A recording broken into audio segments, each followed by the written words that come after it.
ವಿಭೂತಿ ಅಂತೇಳಿ ನಾವು ಗದಗ ಜಿಲ್ಲಾ ಅಲೆಮಾರಿ ಬುಡಕಟ್ಟು ಜಿಲ್ಲಾ ಘಟಕದ ಅಧ್ಯಕ್ಷರಾಗಿ ಕೆಲಸ ಮಾಡ್ತಾ ಇದ್ದೀವಿ.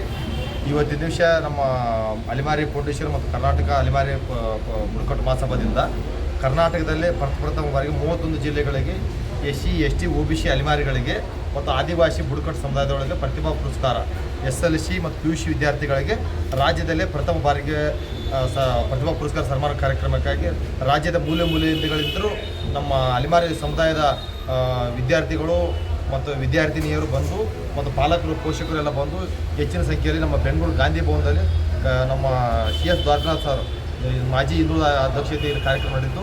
ಮತ್ತು ನಮ್ಮ ರಾಜ್ಯಾಧ್ಯಕ್ಷರು BL ಹನುಮಂತಪ್ಪ ಅವರು ಮತ್ತು ಪ್ರಧಾನ ಕಾರ್ಯದರ್ಶಿ ನಾಗರಾಜ್ ಅವರು ಮತ್ತು ಅಲೆಮಾರಿ ಮುಖಂಡರು, ಜಿಲ್ಲಾ ಮುಖಂಡರು, ಜಿಲ್ಲಾ ಅಧ್ಯಕ್ಷರು, ಪ್ರಧಾನ ಕಾರ್ಯದರ್ಶಿ ಮುಖಾಂತರ ಕಾರ್ಯಕ್ರಮ ಯಶಸ್ವಿಯಾಗಿ ಜರುಗೈತೆ. ಅದೇ ಕಾರಣಕ್ಕೆ ನಾವೆಲ್ಲ ಅಲೆಮಾರಿ ವಿದ್ಯಾರ್ಥಿಗಳು ಮತ್ತು ವಿದ್ಯಾರ್ಥಿನಿಯರು ಸಂತೋಷಪಟ್ಟು ಪಾಲಕರು ಕೂಡ ಇನ್ನೂ ಹೆಚ್ಚಿನ ಸಂಖ್ಯೆಯಲ್ಲಿ ಮತ್ತು ಇಂಜಿನಿಯರ್, ಡಾಕ್ಟರ್, KS IAS ಆಗಲಿ ನಮ್ಮವರೆಲ್ಲ ಅಂತೇಳಿ ಆರೈಸಿ ನಮ್ಮೆಲ್ಲ ಅಲೆಮಾರಿ ಮುಖಾಂತರ ನಾವು ಈ ಮುಖಾಂತರ ಮಾಧ್ಯಮ ಮುಖಾಂತರ ತಿಳಿಸ್ತೀವಿ.